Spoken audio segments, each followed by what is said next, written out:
پر ہیں اور بہت زیادہ آپ لوگ جو ہیں وہ خوش ہیں اس لحاظ سے کہ لیکن گھر میں بھی ہیں آپ لوگ آرام سے بھی ہیں، سکون سے بھی ہیں، محفوظ بھی ہیں سب سے بڑی بات، اور جو یہ نیا زندگی کا رخ ہے یعنی پڑھنے کا جو نیا طریقہ ہے اس سے آپ یقیناً جو ہے لطف اندوز ہو رہے ہوں گے۔ آپ نے بہت سارے مضامین پڑھ رہے ہیں اور بہت سارے مضامین آپ کو ابھی پڑھنے ہیں اور مختلف قسم کے آپ کو جو ہے عنوانات، مختلف مواد جو ہیں آپ پڑھ رہے ہیں تو آپ کو پڑھنے میں مزہ آ رہا ہے۔ اسی طرح ہم اردو میں بھی جو ہے وہ نئی سی نئی چیز جو ہے وہ دیکھتے جا رہے ہیں اور نئی سی نئی چیز جو ہے وہ سیکھتے چلے جا رہے ہیں۔ تو آج جو ہے میں نے آپ کے لیے انتخاب کیا ہے اردو میں حصہ نظم سے مرزا غالب کی غزل کی۔ مرزا غالب کی ہم نے پہلی غزل جو تھی وہ ہم نے پڑھ لی تھی اپنے، یعنی مرزا غالب کی ہم نے تعارف جو تھا وہ ہم نے مکمل کر لیا تھا۔ آج ہم ان کی جو غزل ہے اس سے آغاز کریں گے کہ مرزا غالب جنہیں ہم پہلا فلسفی شاعر مانتے ہیں وہ کون ہیں اور ان کی جو خصوصیات ہیں وہ ہمیں کس طرح سے ان کی غزل میں نظر آتی ہیں۔ تو پہلے دیکھ لیتے ہیں کہ مرزا جب انسان کو جو ہے وہ کسی کے ساتھ عشق ہوتا ہے، اس کے اندر جو ہے عشق کا جذبہ جو ہے وہ جاگتا ہے تو اس کی جو حالت ہوتی ہے تو اسے اس بات پر سب سے پہلے جو ہے وہ خود ہی ہنسی محسوس ہوتی ہے، اسے اپنی حالت پر خود ہی جو ہے ہنسی آتی ہے۔ یعنی ابتدائی جو حالت ہوتی ہے انسان کی، یعنی سب کچھ جو ہے وہ تبدیل ہو جاتا ہے، دنیا میں جو ہے وہ سب سے زیادہ جو ہے وہ محبوب ہی پیارا ہو جاتا ہے اور تمام چیزیں، تمام رشتے، تمام جو منظر ہیں وہ پس منظر میں چلے آتے ہیں اور جو نمایاں ہو کر یا ابھر کر آتا ہے وہ عشق یا محبت کا جذبہ ہے۔ تو جب یہ جذبہ انسان کے دل میں جاتا ہے تو اس کی حالت جو ہے وہ یعنی اسے خود اپنی حالت پر جو ہے وہ ہنسی آتی ہے کہ وہ کس طرح کا ہو گیا ہے، یعنی اسے کتنا جو ہے وہ اپنا نہ خیال رہا ہے اور نہ کسی اور کا خیال رہا ہے، سب سے بڑھ کر اسے خود یہ ہوش نہیں کہ وہ خود کہاں ہے، کس حالت میں ہے، اور جو بے خودی اور بے چینی کی کیفیت ہے یعنی وہ بہت عجیب بھی ہوتی ہے اور اس پر انسان کو ہنسی آتی ہے۔ تو اسی کو کیونکہ غالب جو ہیں وہ نفسیات کے شاعر ہیں، انہوں نے جتنی باتیں بھی کہی ہیں وہ انسانی نفسیات کے مطابق کہی ہیں، تو اسی چیز کو انہوں نے یہاں بیان کیا ہے کہ عشق کا جو پہلا مرحلہ ہے جب میں اسے یاد کرتا ہوں تو مجھے اپنے حال دل پر، اپنے حالت پر اور اپنے اوپر بڑی ہنسی آتی ہے، خود پر ہنسنے کو دل چاہتا ہے۔ لیکن اس کے بعد جو مرحلہ ہے یہ مرحلہ ہمیں نیا عزم اور نیا حوصلہ یا جوش دیتا ہے، یعنی انسان کو پہلا مرحلہ جب وہ دیوانگی کی حد تک جو ہے کسی کو چاہتا ہے، اس کی جو حالت ہوتی ہے وہ دیوانوں کی طرح یا کہنا چاہیے کہ پاگلوں کی طرح ہو جاتی ہے، تو انسان کو اس بات پر بہت زیادہ جو ہے وہ یہ چیز نہ صرف اس کو یعنی ہنسی پر مائل کرتی ہے بلکہ اس کے اندر ایک حوصلہ اور جوش بھی پیدا کرتی ہے، کیونکہ عشق اور محبت جو ہے وہ انسان کو بہادر بھی بناتا ہے۔ تو اسی کیفیت کو غالب نے یوں بیان کیا ہے کہ ہم اپنی اس کیفیت میں مگن تھے مگر اب جب کہ عشق میں ہم ناکام ہو چکے ہیں، اب ہمارے پاس نا امیدی اور مایوسی کے علاوہ کچھ نہیں رہا۔ یعنی ابتدا جو ہے وہ ابتدا انسان کے اپنے بس میں نہیں ہوتی، یعنی محبت یا عشق کی جو ابتدا ہوتی ہے وہ انسان کے اپنے بس میں نہیں ہوتی، لیکن جب انسان کو محبت ہو جاتی ہے، کسی کے عشق میں مبتلا ہو جاتا ہے تو پھر اس کی کیفیت جو ہے وہ دیوانوں یا پاگلوں کی طرح ہو جاتی ہے، وہ یعنی ہر طرف اسے صرف محبوب ہی کا چہرہ نظر آتا ہے، اور یہ بے چینی اور کیفیت اگرچہ انسان کو حوصلہ بھی دیتی ہے لیکن جیسے جیسے وہ آگے بڑھتا جاتا ہے اور دوسری جانب سے یعنی محبوب کی جانب سے اسے بے اتنائی اور جو ہے وہ بے نیازی کا سلوک ملتا ہے تو وہ اپنے آپ کو جو ہے وہ یعنی بد نصیب سمجھنے لگتا ہے اور یہ سمجھتا ہے کہ اس کی محبت اس قابل نہیں ہوئی کہ وہ جو ہے وہ محبوب کی بارگاہ میں قبول ہو سکتی، اس لیے وہ اپنے آپ کو دوش دینے لگتا ہے اور ہر وقت جو ہے وہ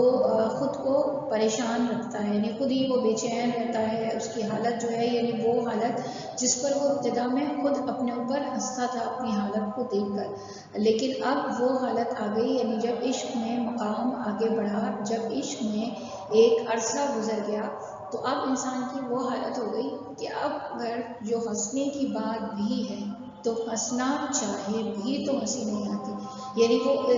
اس حد تک عشق کے غم میں مبتلا ہو چکا، اس حد تک جو ہے وہ یعنی محبوب کی بے اعتنائی کا شکار ہو چکا کہ اب اسے غلطی سے بھی جو ہے وہ ہنسی نہیں آتی۔ تو اسی کیفیت کو غالب نے، میں نے آپ کو بتایا کہ غالب جو ہے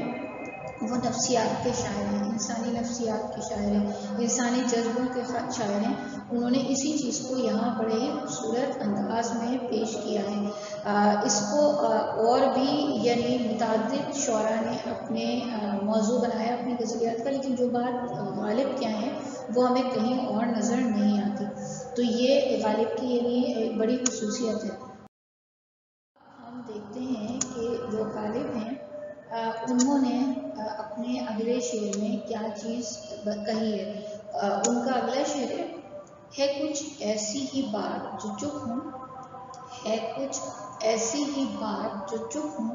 ورنہ کیا بات کر نہیں آتی۔ بڑا ہی خوبصورت شعر ہے، اس میں بڑے خوبصورت خیال کو غالب نے جو ہے وہ پیش کیا ہے۔ مرزا غالب نے اس شعر میں جو ہے اگر ہم دیکھیں تو مصلحت سے کام لیا ہے۔ طلبہ مصلحت کسے کہتے ہیں؟ دیکھیں مصلحت کا مطلب یہ ہے کہ ہم کسی چیز یا کسی بات یا کسی معاملے کو اگر بہت بہترین انداز سے جانتے ہیں تو اس کی گہرائی میں جا کر یہ دیکھیں کہ آیا وہ معاملہ یا وہ بات جو ہے اس وقت ہمیں پیش کرنا چاہیے یا نہیں، وہ بات ہمارے اس وقت پیش کرنے کی ہے یا نہیں ہے، تو ہمیں یہ دیکھنا پڑتا ہے۔ اور بعض اوقات خاموش بھی انسان کو رہنا پڑتا ہے، سچ کو سچ بھی کہنا جو ہے وہ آسان نہیں ہوتا، تو اسی چیز کو جو ہے وہ مرزا غالب نے اپنے یعنی اس شعر میں جو ہے وہ پیش کیا ہے کہ محبوب سے مخاطب ہیں، ان کا جو یعنی خطاب ہے وہ محبوب کے ساتھ ہی ہے کہ جو آپ کی جانب سے مسلسل مجھ پر الزامات کی بارش ہو رہی ہے، جو مسلسل مجھ پر جو الزامات لگائے جا رہے ہیں تو آپ یہ سمجھتے ہیں کہ یہ الزامات درست ہیں، تو ایسا نہیں ہے، یعنی یہ الزامات درست نہیں ہیں، میں اگر خاموش ہوں تو کسی مصلحت کی وجہ سے خاموش ہوں، یعنی وہ یہ بتا رہے ہیں۔ اب وہ مصلحت کیا ہو سکتی ہے؟ وہ مصلحت سب سے بڑی تو یہی ہے کہ محبوب کی رسوائی نہیں چاہتے، اس کی بے عزتی نہیں چاہتے، اور یہی ایک عاشق کی سب سے بڑی یعنی خصوصیت ہے، جو یعنی حقیقی عاشق ہیں، جو حقیقی چاہنے والے ہوتے ہیں، وہ اپنے محبوب کو کبھی بھی رسوا نہیں کرتے، کسی کے سامنے بھی نہیں کرتے، اور خود محبوب کے سامنے بھی محبوب کو رسوا نہیں کرتے، یعنی یہ کہنا چاہیے کہ یہاں بھی غالب نے یہ بات کہی ہے کہ مجھے بھی تمہارے الزامات اور باتوں کا جواب دینا آتا ہے، یعنی جو الزامات تم میری ذات پر لگا رہے ہو، جو بے بنیاد الزامات، جو بہتان تراشی کر رہے ہو، اگرچہ وہ جھوٹی ہے اور ان باتوں کا جواب میں بھی دے سکتا ہوں، لیکن میں دینا نہیں چاہتا، اگرچہ میں بھی منہ میں زبان رکھتا ہوں۔ وہ ایک ہی غالبی کا شعر ہے نا، آپ لوگوں نے شاید سنا ہوگا کہ میں بھی منہ میں زبان رکھتا ہوں، کاش پوچھو کہ مدعا کیا ہے، تو غالب کے اکثر اشعار جو ہیں یعنی اس شعر کو ہم جو ہے پیش کر سکتے ہیں متماثل شعر کی صورت میں، یعنی یہ نہ سمجھو کہ میرے منہ میں زبان نہیں ہے یا میرے پاس خیالات یا الفاظ نہیں ہیں تو اس کی کوئی قحط سالی نہیں ہے، میرے پاس الفاظ بھی ہیں اور میرے پاس جو ہیں وہ خیالات بھی ہیں، اور میں بہت بہترین انداز میں اپنے خیالات کو اپنے الفاظ میں جو ہے وہ پیش کرنے کا سلیقہ بھی جانتا ہوں، لیکن اگر میں تمہارے الزامات سننے کے بعد بھی جو خاموش ہوں تو اس کی وجہ جو ہے وہ مصلحت ہے، اور یہی مصلحت ہے کہ میں تمہاری رسوائی نہیں چاہتا،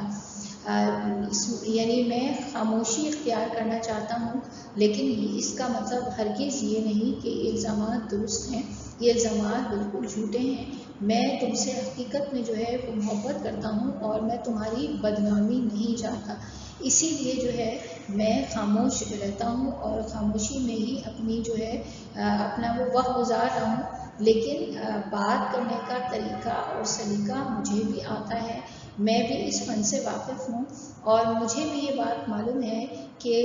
کس چیز کو کہاں کس انداز سے پیش کرنا ہے اور کون سے الفاظ مجھے استعمال کرنے ہیں، اور میں کس طریقے سے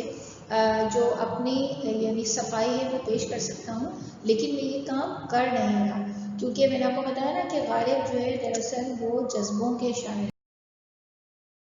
غالب جو ہیں وہ حقیقت پسند ہیں۔ غالب کی سب سے بڑی خصوصیت یہی ہے کہ انہوں نے نفسیات سے انسان کی نفسیات کو جانا اور اس سے کام لیا۔ اب ہم دیکھ لیتے ہیں کہ شعر نمبر 6 میں غالب کیا کہتے ہیں۔ شعر نمبر 6 میں غالب کہتے ہیں، ہم وہاں ہیں جہاں سے ہم کو بھی کچھ ہماری خبر نہیں آتی، ہم وہاں ہیں جہاں سے ہم کو بھی کچھ ہماری خبر نہیں آتی۔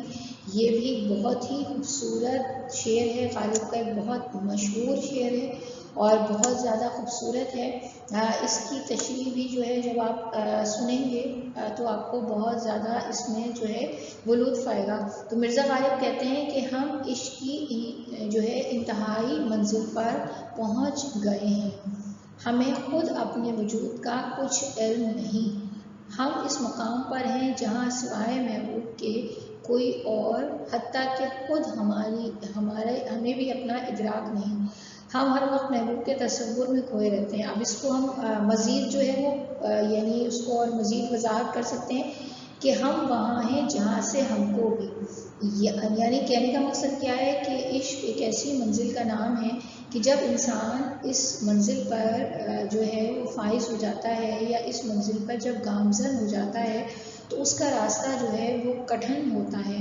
وہ کانٹوں بھرا ہوتا ہے، اس کے اندر تکالیف ہی تکالیف ہوتی ہیں، اور کس طرح سے انسان جو ہے وہ ان تکالیف سے اپنے آپ کو بچاتے ہوئے جو ہے وہ اپنا راستہ نکالتا ہے۔ لیکن اس کا مطلب ہرگز یہ نہیں ہے کہ اگر یہ راستہ مشکل ہے تو اس راستے کو چھوڑ دیا جائے، بلکہ محبت اور عشق جو ہے وہ انسان کو حوصلہ دیتی ہے، اس کے اندر عزم جگاتی ہے، اس کے اندر جوش اور ولولہ پیدا کرتی ہے اور اسے اپنے راستے پر چلنے پر جو ہے وہ مائل کرتی ہے۔ یعنی یہ نہیں کہتی کہ وہ یہ راستہ چھوڑ کر دوسرا راستہ اختیار کر لے، کیونکہ دیکھیں یہ ایک طرح سے دل کا معاملہ ہے، یعنی محبت کا تعلق کیونکہ دل سے ہے، اور جب یہ کسی پر مائل ہو جائے یا کسی پر آ جائے تو پھر یہ انسان کے اختیار کی بات نہیں رہتی۔ یہ اختیار کی بات نہیں ہے کہ وہ جو ہے وہ اس معاملے کو چھوڑ کر عشق کے معاملے کو وہ کسی اور جگہ جو ہے وہ کوئی اور کام کرنا لگ جائے، یا وہ اس سے جان چھڑا سکتا ہے یا یہ اس کے بس میں ہے، کیونکہ یہ انسان کے اپنے بس میں نہیں ہے۔ یہ ایک ایسا معاملہ ہے۔ لیکن یہ بھی یاد رکھیں طلبہ کہ میں جس محبت کی بات کر رہی ہوں وہ محبت حقیقی محبت ہے، وہ محبت خالص محبت ہے، وہ محبت اصلی محبت ہے جو کسی غرض سے پاک ہے۔ یعنی اگر کہیں پر بھی تھوڑا سا غرض یا اپنا مطلب انسان میں آ جائے تو پھر یاد رکھیے وہ محبت نہیں رہتی، کیونکہ اس کی سب سے بڑی نشانی یہی ہے کہ جب انسان کو محبت ہوتی ہے تو پھر اسے اپنے سامنے والے یعنی اپنے محبوب میں کوئی برائی نظر نہیں آتی، یا ہم اس کو یوں بھی کہہ سکتے ہیں کہ وہ ہر اس کی برائی کو بھی جو ہے وہ اچھائی سے ہی جو ہے وہ تشبیہ دیتا ہے، اور اچھائی جو ہے وہ مزید جو ہے وہ بڑھ جاتی ہے، وہ مزید جو ہے وہ اجاگر ہو جاتی ہے، اس میں مزید جو ہے اضافہ ہو جاتا ہے۔ تو اب غالب بڑی خوبصورت بات، میں نے آپ کو کہا نا کہ غالب کا ہر شعر جو ہے نہ صرف اس سننے سے تعلق رکھتا ہے بلکہ پوری ایک تصویر پیش کر دیتا ہے۔ تو یہاں انہوں نے بڑا خوبصورت انداز اختیار کیا ہے کہ ہم عشق میں اس منزل تک یا اس مقام پر پہنچ گئے ہیں، یعنی اب وہ ابتدائی زمانہ نہیں رہا، اب وہ ابتدائی راستہ نہیں رہا، بلکہ ہم بہت آگے بڑھ چکے ہیں۔ تو اب ہم اتنے آگے بڑھ گئے ہیں کہ اس کی شدت کا یا کہنا چاہیے کہ اس کی جو بےتابی ہے اس کا اندازہ اس بات سے لگائیے کہ اب ہم اس جگہ پر ہیں جہاں ہمیں کوئی خبر نہیں آتی، دنیا کی کوئی خبر ہمارے پاس نہیں آتی، کیونکہ ہمیں دنیا سے غرض کوئی نہیں، ہمیں دنیا سے لینا دینا کوئی نہیں ہے، کیونکہ جو عاشق سچے ہوتے ہیں انہیں وہ دنیا دار نہیں ہوتے، وہ تنہائی پسند ہوتے ہیں، وہ خلوت میں رہنا پسند کرتے ہیں، کیونکہ وہ یہ چاہتے ہیں کہ وہ زیادہ سے زیادہ اپنے محبوب کے تصور میں کھوئے رہیں، وہ اسی میں جو ہے اپنی زندگی جو ہے وہ تمام کر دیں۔ تو پھر اب جب وہ ایسے مقام پر پہنچ گئے کہ جب وہاں انہیں کوئی خبر نہیں آ رہی، وہاں کوئی رشتہ جو ہے وہ ان کے لیے اہمیت کا حامل نہیں ہے، ان کے لیے صرف ایک تعلق، ایک رشتہ ہی اہمیت کا حامل ہے، اور وہ محبوب کا رشتہ ہے۔ تو اب اس سے مزید جب آگے بڑھے تو وہ منزل آ گئی جب خود اپنی خبر نہیں آتی۔ اصل دیکھیں بات کیا ہے، کچھ ہماری خبر کا مطلب کیا ہے، یعنی کچھ اپنے بارے میں بھی کچھ اپنا بھی ہوش نہیں ہے، یہ بھی نہیں پتا کہ آیا ہم کس حال میں ہیں، آیا ہمیں بھوک محسوس ہو رہی ہے، ہمیں پیاس محسوس ہو رہی ہے، ہم کس حال میں ہیں، گرمی ہے، سردی ہے، موسم کیسا ہے، یعنی جب انسان اس مقام پہ پہنچ جائے جو کہ بہت اعلیٰ اور آگے کا مقام ہے، تو انسان ان تمام جو ظاہری چیزیں ہیں ان سے بالکل یعنی آزاد ہو جاتا ہے، اسے نہ گرمی محسوس ہوتی ہے، نہ سردی، نہ پیاس، نہ بھوک، وہ تو ہر لمحے محبوب کے ہی تصور میں کھویا رہتا ہے، اس کو کچھ یعنی نہ اسے کسی خبر سے کوئی جو ہے غرض ہوتی ہے، اور نہ اسے اس بات سے غرض ہوتی ہے کہ وہ خود کس حال میں ہے، آیا وہ اچھا لگ رہا ہے، آیا وہ کیسا محسوس ہو رہا ہے، اس کی جو ہے اس کے کپڑے کیسے ہیں، ان پہ شکنیں پڑی ہوئی ہیں یا وہ جو ہے بے شکن ہیں یا وہ میلے ہیں، اس کا اس جانب توجہ، کیونکہ یہ ساری چیزیں کن لوگوں کے لیے، یہ ساری چیزیں تو دنیا دار لوگوں کے لیے ہیں، یہ تو ان لوگوں کے لیے ہے جو کہ عام لوگ ہیں، جو کسی کی محبت اور عشق میں مبتلا نہیں ہے۔ اور دیکھیں میں پھر بار بار ایک بات کہہ رہی ہوں، آپ کو بار بار ایک بات بتا رہی ہوں کہ میں یہاں اصلی محبت کی بات کر رہی ہوں، میں اصلی عشق کی بات کر رہی ہوں، جو آج کے بے حس دور میں، آج کے اس کہنا چاہیے کہ نفسا نفسی کے دور میں ہمیں نظر نہیں آتا، بے شک ہوگا، ایسا نہیں ہے کہ کوئی چیز نہ ہو، دنیا میں ہر چیز موجود ہے، لیکن نظروں سے ہمارے غائب ہے، اور اگر کوئی ایسا ہے بھی تو پھر اس کی محبت پر انسان یقین نہیں کر سکتا، کیونکہ ظاہر زمانہ اتنا خود غرضی کا آ چکا ہے کہ اب ہم جو ہیں وہ ان چیزوں پر یعنی یقین ہی نہیں رکھتے۔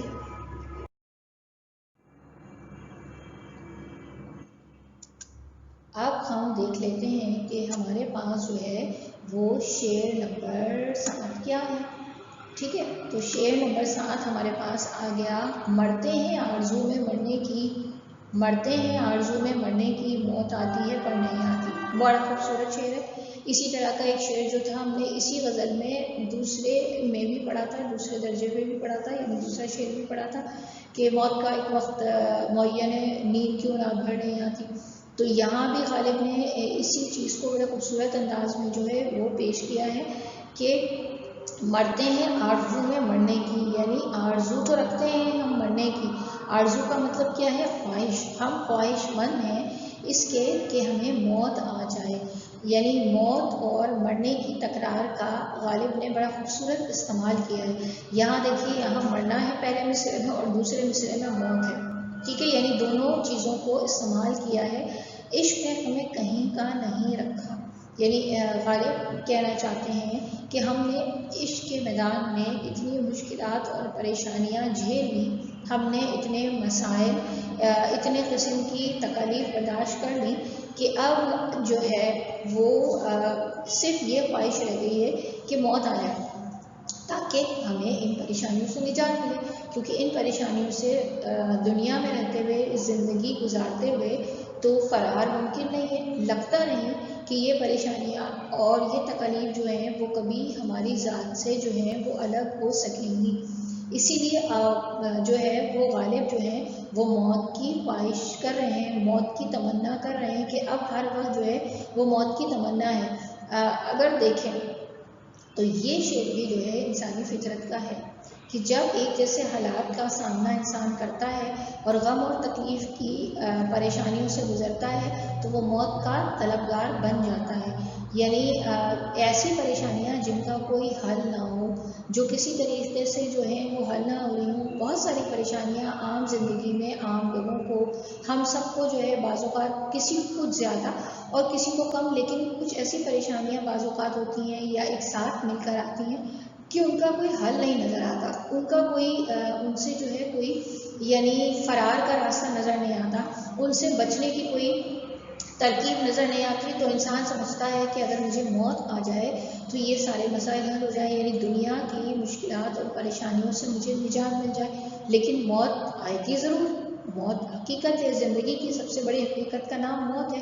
لیکن کسی کے چاہنے سے نہیں آتی. یعنی موت جو ہے اس کا وقت اللہ نے مقرر کر دیا ہے.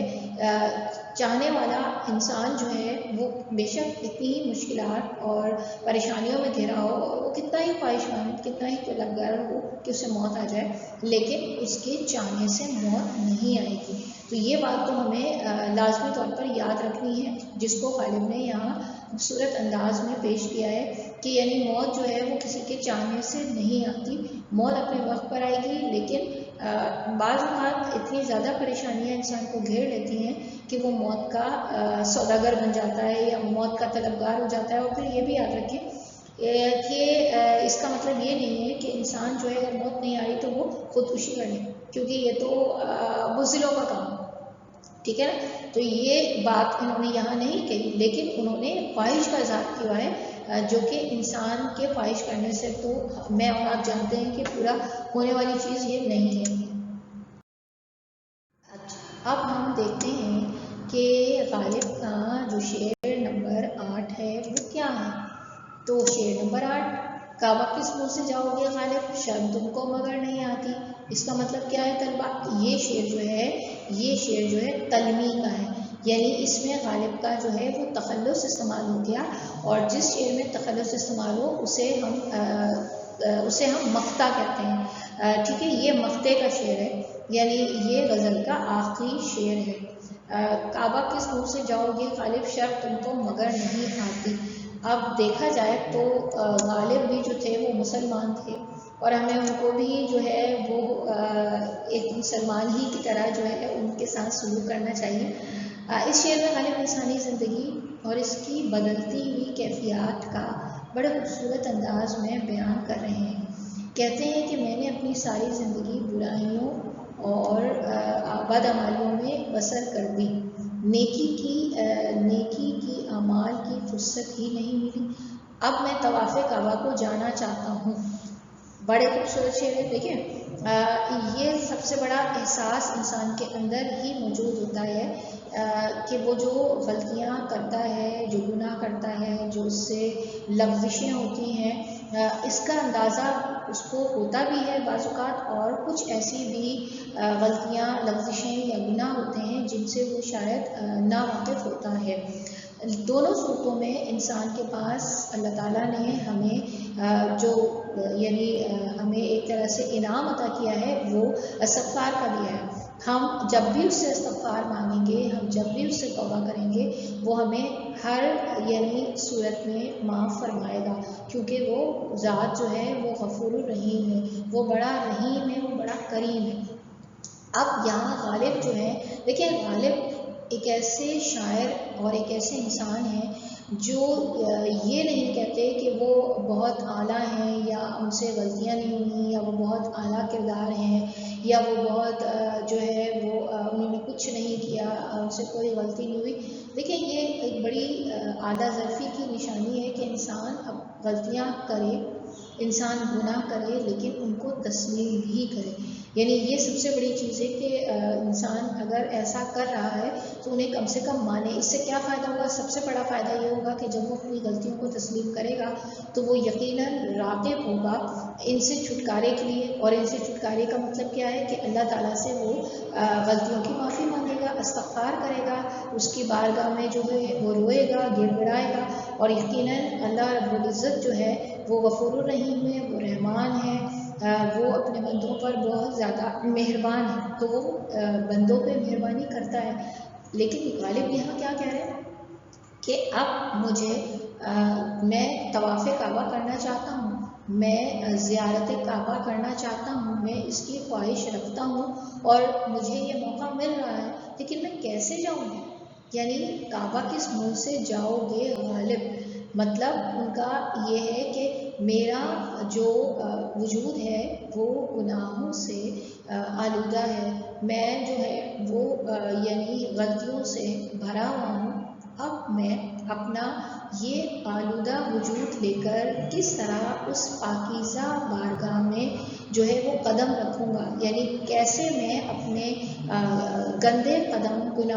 گناہ کے قدم لے کر جو ہے وہ بارگاہ ایزلی میں جو ہے وہ حاضر ہوں گا، مجھے خود سے شرم آئے گی۔ یعنی خود وہ اپنے آپ کو کہہ رہے ہیں کہ شرم تم کو مگر نہیں آتی کیا؟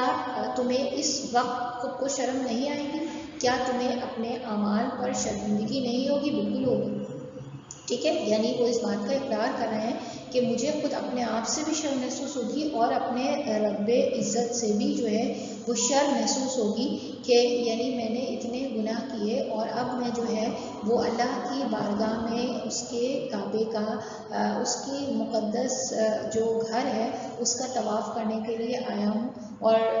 طلبہ یہ صرف غالب نے اپنے لیے شعر نہیں کہا بلکہ یہ شعر بھی جو ہے وہ انسان کی کیفیات، انسان کی زندگی اور اس کے یعنی جو اعمال وہ کرتا ہے حقیقت پسندی پر مبنی ہے۔ یعنی ہمیں یہ یاد رکھنا چاہیے کہ یہ شعر بھی جو ہے وہ حقیقت پسندی کا ہے، اور یہاں صرف غالب ہی جو ہے وہ مخاطب نہیں ہے بلکہ یہاں ہم سب ہر انسان اگر یہ سوچ لے کہ وہ جب اللہ کی بارگاہ میں جائے تو سب سے پہلے اپنے گناہوں سے معافی طلب کر کے اپنے آپ کو جو ہے وہ پاکیزہ کر لے۔ تو طلبہ اس طرح سے ہم نے جو ہے آج اپنی غزل نمبر جو 1 تھی اس کو مکمل کر لیا، اور مجھے اندازہ ہے کہ آپ لوگوں کو بے شک یہ پڑھنے میں ذرا تھوڑا سا آپ کے لیے نئی چیز ہے، لیکن بہرحال آپ انشاءاللہ سیکھ جائیں گے، اور اتنے دلچسپ انداز سے آپ کو سکھایا جا رہا ہے، اور آپ جو ہے جب آپ کے سامنے یہ ویڈیو پیش ہوگی تو آپ اپنے سوالات کو تیار کر کے رکھیں گے اور سوالات جو ہے وہ مجھ سے پوچھنے کی کوشش کریں گے۔ تو طلبہ انشاءاللہ تعالیٰ آپ سے پھر بہت جلد جو ہے وہ ملاقات میری ہونے والی ہے۔